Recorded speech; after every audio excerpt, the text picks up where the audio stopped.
Hello, it's Hannah and I'm going to talk to you today about our Pantograph kits. We have a desk-sized one and one that you can use up on the whiteboard. Both of these kits are useful for exploring dilations as well as translations, so you can get into the different types of transformations. And you can also use this to investigate area and similar shapes. The way a pantograph works is that it actually draws the same object at two different scale factors at once. And so this is a fun STEAM integrated activity where students can draw and create shapes of these different scales and see how it happens all at once.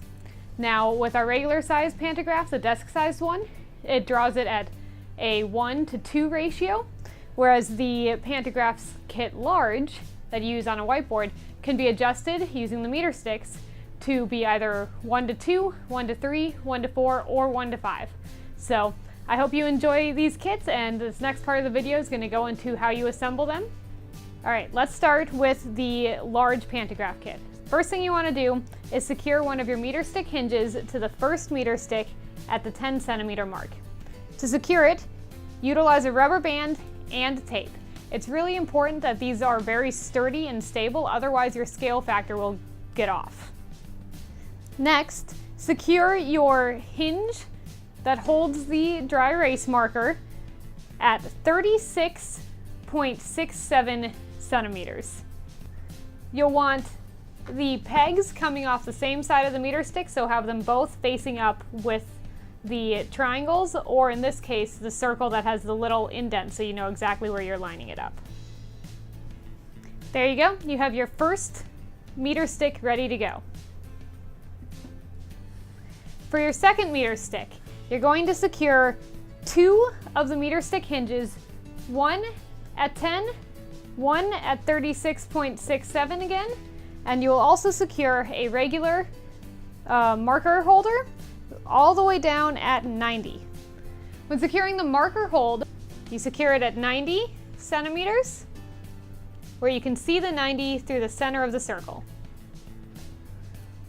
For the third meter stick, secure a marker hold at 10 and two outside ball bearing pieces at 36.67 and 90. For the final meter stick, secure the final two ball bearing outside pieces at 36.67 and at 90. You now have all four meter sticks ready to go. Next, you need to insert the ball bearings into the openings of the ball bearing outsides. If they're a little bit loose, you'll need to add tape around the outside to make sure that they're really secure. To test that, pick them upside down and shake them. Once you have that ready to go, take the first meter stick and insert the meter stick hinge of the first one into the center opening of the third meter stick. Then insert the marker hinge into the 90 mark on the fourth meter stick. Then take the final two meter stick hinges and insert them into the last two ball bearing outside pieces. This should create a perfect parallelogram that remains a parallelogram no matter how you move the pantograph. It should also maintain a straight line between all three marker holds no matter how you move it. Check for stability. Pick it up by the two top ones and wiggle it around a little bit and see if any of the openings fall out. If that happens, simply add more tape to make the connection more secure. Next, insert the markers into each of the openings of the marker holds. In this particular scenario, the anchor is this pink one here, which is close to the 36.6, and the large scale marker is the one that has the large gap between 90 and 36.6. Once you have that, you're ready to start using it. To use it, have two people work together, where one is the hold of the anchor point and they're holding that preferably against some sort of stable object so that they keep it really steady, while the second person draws with one marker and makes sure that the second marker is constantly touching the whiteboard so that they're getting their two drawings at the same time in the different scales. Now to adjust the scale factor on this, you only move the points of the meter sticks that are currently at 36.67.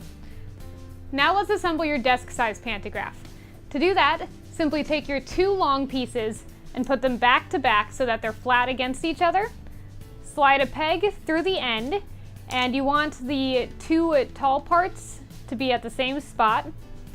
Then use either the hard tops or the flexible tops to secure it in place.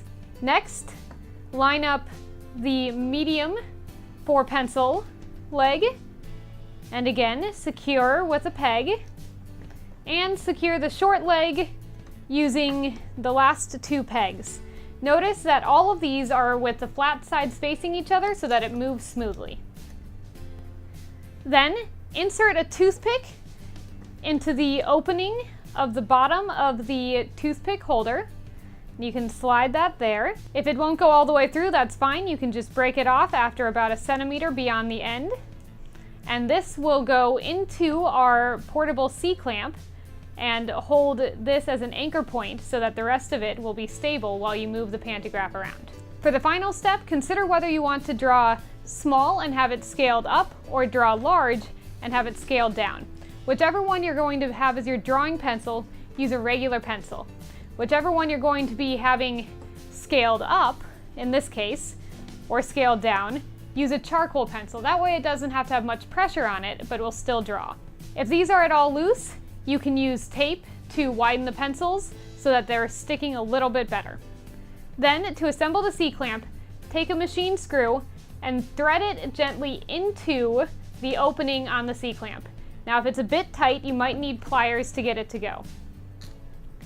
But this C-clamp is designed so that it could go over the edge of a student's desk, or if your desks are too thick, you can use them with a notebook as well. You can also use the clamp foot on the bottom of the machine screw if you're worried about hurting your desk or other surface. To secure that, you simply screw it onto the end as well. There you go. Little C-clamp ready to go. And now all you do is secure the C-clamp to whatever surface you want to draw on, in this case a notebook. And I'm just going to get that good and tight so that it doesn't wiggle around any. And then I use the toothpick as my anchor point, and I'm ready to start drawing. There you go. Very simple desk-sized pantograph that's easy to use and easy to explore transformations such as dilations and translations, as well as similar shapes and area. So we hope you enjoy using both of our pantograph kits, whether you're doing them up on the whiteboard with the interactive large size pantograph or right at your desk with this small, simple pantograph.